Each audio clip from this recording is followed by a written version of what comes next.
importante é que essa técnica de modularização é adotada não só em ciência da computação, mas em vários ramos de desenvolvimento, como uma forma de lidar com a complexidade. Então, em qualquer ramo de produção, a divisão de algo complexo, de grande porte, em coisas menores, em partes menores, é algo que vai ajudar a lidar com a complexidade. Um exemplo fora aí da ciência da computação: não há um fabricante de computadores, há fabricantes de disco rígido, de processadores, etc. Então, nesse ramo, na produção de computadores.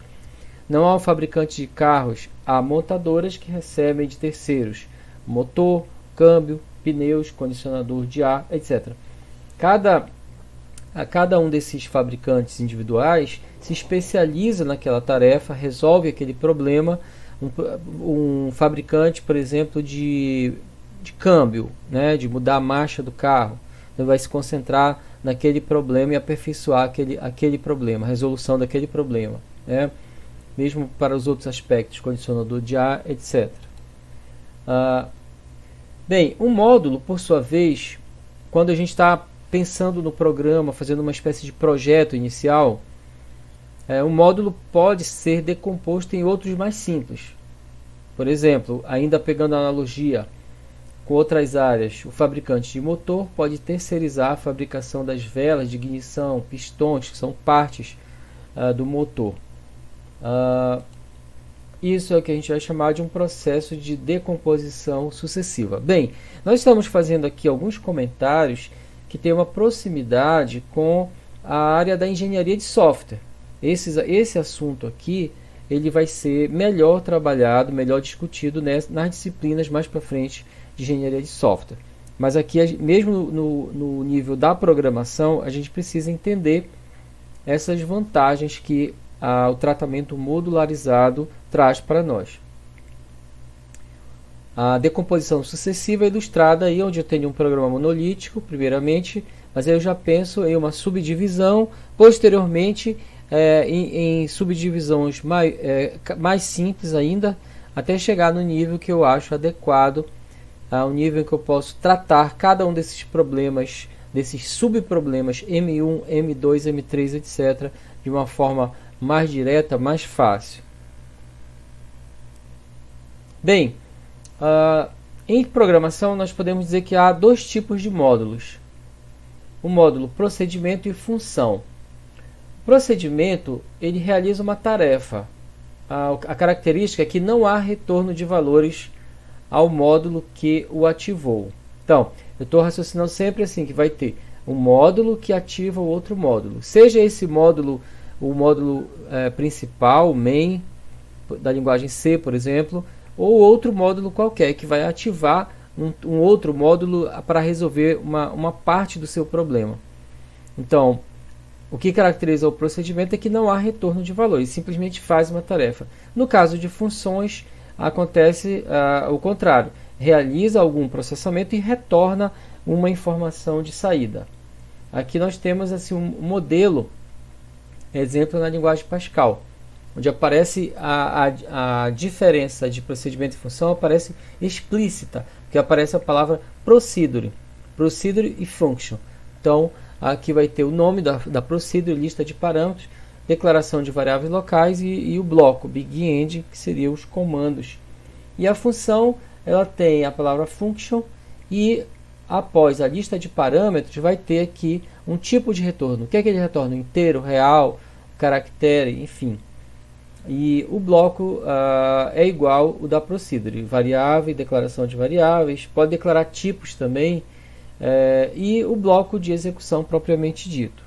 Mas também outra característica da função em Pascal é que é necessário fazer uma atribuição, pelo menos uma, ao nome da função. Essa é a forma de retorno equivalente ao return do C, como a gente já vai ver. Em C e C++, o procedimento é aquele que tem o tipo void, né? Então, aqui já está indicando que é o retorno vazio. Então, nós temos declaração de variáveis locais, comando 1, comando 2, até comando N. E sempre presente a lista de parâmetros, né? Uma função em C, ela vai ter logo no início especificado aqui na assinatura da função o tipo de retorno. Ela vai retornar um int, vai retornar um float, enfim, vai retornar um determinado tipo. E aqui, em algum lugar dessa função, aparecerá este comando return, que ele retorna o valor de uma determinada expressão e que tem que ser do mesmo tipo especificado lá em cima. Bem, em Python nós não temos a diferença explícita de uma função, de um procedimento, né? Em C e C++ nós temos lá o void, indicando que aquilo não vai retornar nada. Em Python, simplesmente, Python é uma linguagem que procura ser o mais simples possível, né? Evitar qualquer coisa que seja dispensável, né? Então, comando 1, comando 2, comando N. Não tem nenhum return aí, então ela é um tipo de procedimento, vai realizar uma tarefa. Se tiver o return, ela vai retornar uma função. Ela vai se tratar de uma função, ela vai retornar um determinado valor. A dinâmica de ativação retorno é bastante simples. A execução de um módulo M1 é ativada pela referência ao seu nome. Assim como nós vimos lá nos primeiros exemplos, sqrt, sendo, eu estou chamando a função, estou chamando o procedimento. Então é simplesmente ativá-lo através da invocação ou referência ao seu nome. O módulo em execução M2 será suspenso e o controle passa ao módulo M1 que é chamado. Então, após a execução do M1 que foi chamado, ocorrerá o retorno do controle para M2 no ponto de chamada ou imediatamente após. Isso aqui é bastante importante, por mais que seja algo trivial, algo simples, intuitivo, mas é bastante importante entender bem essa dinâmica, especialmente quando a gente for procurar entender uma função recursiva, como é que ela funciona. Então, M2 está funcionando. Vários comandos. Quando chega nesse ponto, ocorre uma chamada ao módulo M1. Então, o controle passa para M1. Veja que fica um marcador de posição em M2, porque o retorno vai se dar para essa posição. M1 é executado e, após o final, o controle volta para o ponto imediatamente após a chamada e assim segue a execução de M2. Bem, dois conceitos importantes em programação modular: escopo e tempo de vida. O escopo é a área do programa onde um item, seja uma variável, um tipo, um objeto, etc., pode ser referenciado. Fora dali, ele não poderá ser referenciado legalmente, vai dar erro. Quanto ao escopo, pode haver itens globais, são definidos fora de qualquer módulo, classe, e podem ser referenciadas em qualquer parte do programa. E os locais só podem ser referenciados dentro da sua respectiva unidade. Bom, então aqui nós temos um exemplo que vai ilustrar essas várias formas de variáveis, né? Globais e locais. Tenho a variável G, global, tenho dois módulos, Q e P, cada um com suas variáveis locais, e tenho o main, que também tem as suas variáveis locais. E nós vamos ver a dinâmica temporal, a dinâmica de execução, alocação e desalocação de memória. Essa seta vai representar a dinâmica, a evolução do tempo, da esquerda para a direita, e aqui abaixo nós temos a pilha de alocação de memória. No momento do início da execução do programa, somente a variável global G já está alocada. Iniciando o main, é necessário que essas duas variáveis x1 e x2, ou inteiro e float, respectivamente, sejam alocadas também para começo de execução do programa com o main. Bem, o main começa a ser executado e, em um determinado momento, ocorre uma chamada para a função P. Ela é ativada. Então, interrompe a execução do main e se passa o controle para o P. É necessário, então, que y1 e y2 sejam alocados. o programa, o módulo P começa a executar e num determinado momento ocorre, ele por sua vez chama Q. Ocorre a interrupção novamente e é necessário alocar a variável Z para que o Q possa ser executado. Então alocou-se já a variável Z. Bem, o módulo Z é executado e chega ao final, enfim, não há mais a necessidade da variável Z, ela é desalocada.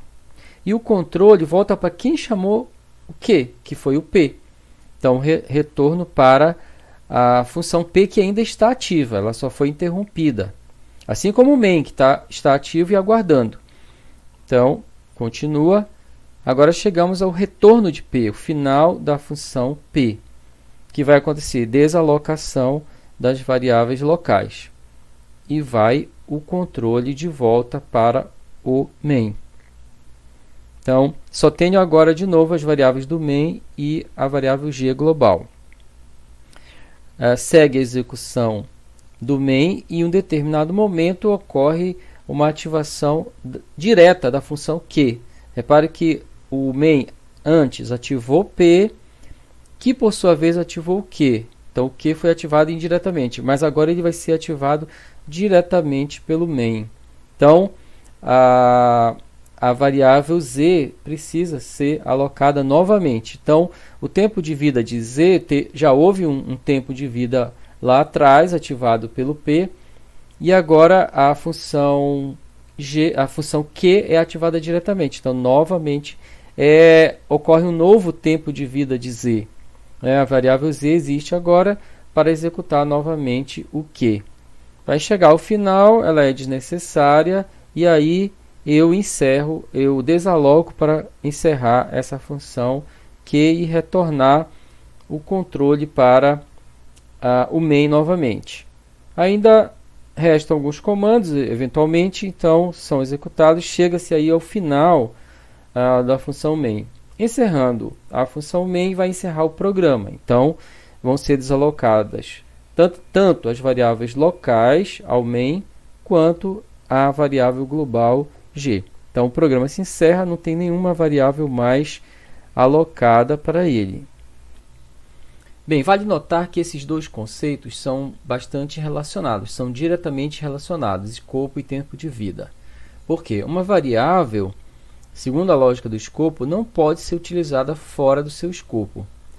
E, por outro lado, uma variável só tem existência efetiva durante seu tempo de vida. Então faz sentido que ela não possa ser utilizada fora do escopo, porque na verdade ela nem existe. Mas mesmo quando ela existir, se estiver fora do escopo, como é o caso de x1 e x2, elas são locais ao main, portanto elas têm existência, mas elas não podem ser referenciadas durante o tempo da execução de P ou Q. Elas estão ativas porque elas pertencem ao main e o main está aguardando, mas elas não podem ser referenciadas dentro desses módulos. De todo modo, dá para perceber que são dois conceitos muito relacionados. Bem, é importante a gente fazer aqui uma ressalva ao uso das variáveis globais. Com o tempo, com a prática da programação, foi se percebendo que o uso acabava trazendo o risco dos chamados efeitos colaterais. Então, como elas podem ser alteradas de qualquer ponto do programa, pode acontecer esses efeitos. Que é isso? É um efeito indesejável.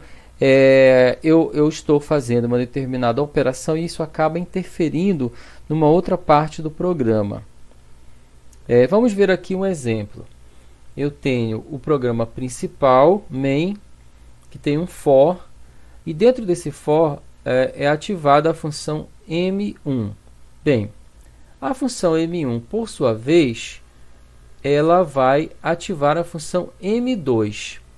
Só que lá na função M2, eu usei a variável global I para controlar este laço aqui, para ir variando de 1 a 5.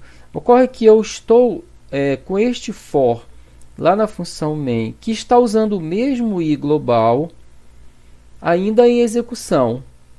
O for está em execução. Dentro do for tem uma chamada M1. M1, por sua vez, chamou M2. E aqui eu acabei usando, cometendo um erro, que é usar o mesmo i global que estava sendo usado lá no for. Bem, qual é a solução para isso? É simplesmente ter uma disciplina de minimizar o uso de variáveis globais. O que vai acontecer aqui é que, como a faixa de variação aqui é até 5, quando é 5 sai, esse for vai sempre estar rebaixando, nunca vai deixar o i passar, chegar, no caso que ele deveria chegar aqui até 100 para sair. Então esse programa não encerra por conta deste erro, desse efeito colateral, né? A solução aqui é eliminar aquela variável global e criar tantas variáveis locais quantas eu precise para esse controle do for. Então esse i é independente do outro i que está no main. Bem, então a gente poderia dizer que há uma tendência das linguagens a desencorajar o uso das variáveis globais.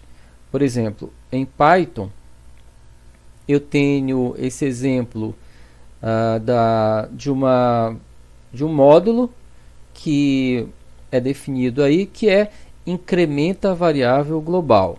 É um exemplo didático, né? Seria apenas para a gente demonstrar essa questão do desencorajamento do uso das variáveis globais, especialmente para alterar. Bom, na sequência do programa, o módulo incrementa a variável global, ele se encerra aqui. Aí eu tenho uma variável global 5, portanto ela é uma variável inteira. Aí eu chamo o módulo incrementa a variável global e depois imprime o x. Bem, o que vai acontecer? Quando eu for executar esse programa, vai acontecer um erro aqui. A variável local x está sendo referenciada antes de uma atribuição. Por quê?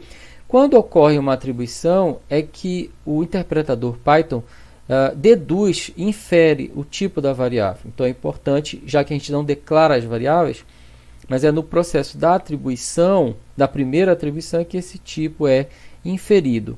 Então, na verdade, esse programa não pode ser executado e tem um erro. Como é que eu teria que fazer? Então, o Python me obriga, veja que Python, embora seja uma linguagem bastante enxuta, que ele procura retirar coisas desnecessárias, aparentemente desnecessárias, ou então se incumbe de resolver aquilo. Por exemplo, o programador não declara variável, mas esse tipo da variável é inferido pelo uso. Mas aqui ele coloca uma coisa aparentemente desnecessária, informar que essa variável é global. Aí sim eu posso utilizá-la. E aí funcionaria. Mas esse aqui não seria um exemplo bom, não seria uma prática boa. Na verdade, nesse caso, eu poderia fazer uma função que recebe um valor e retorna aquele valor aumentado de 1, incrementado, né? Aí não teria o risco aí de efeitos colaterais. Mas a linguagem me obriga a declarar, olha, eu estou usando uma variável global aqui dentro. Então, é uma advertência, forçar o programador a dizer que está usando uma variável global. Bem, aqui é uma outra situação, para a gente ilustrar melhor, em que a gente pode achar que está acontecendo uma coisa e está acontecendo outra. Então, a variável, agora a função atribui valor à variável global.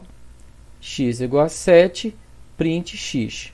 E aqui está a variável global. X igual a 5, atribui valor à variável global, que é o valor 7, e imprime. Então, aparentemente, eu vou atribuir o valor 5 aqui, mas essa chamada de função vai atribuir o valor 7. Imprime o x, é 7, e volta para cá para imprimir o x. Qual será o valor que ele vai imprimir? Bem, Na verdade, ele de fato imprime o valor 7 lá em cima, que foi atribuído, mas aqui embaixo ele não imprime o valor 7, e sim o valor 5. Por quê? Porque são variáveis distintas. Aquela variável é local. Então, só tem um jeito de usar a variável global em Python. É declarando, como foi feito antes, que aquilo é uma variável global, como se fosse pedir permissão para usar a variável global. Tá? Isso tudo para mostrar que a gente tem que ter muito cuidado. Só usar a variável global mesmo naqueles casos em que é indispensável isso.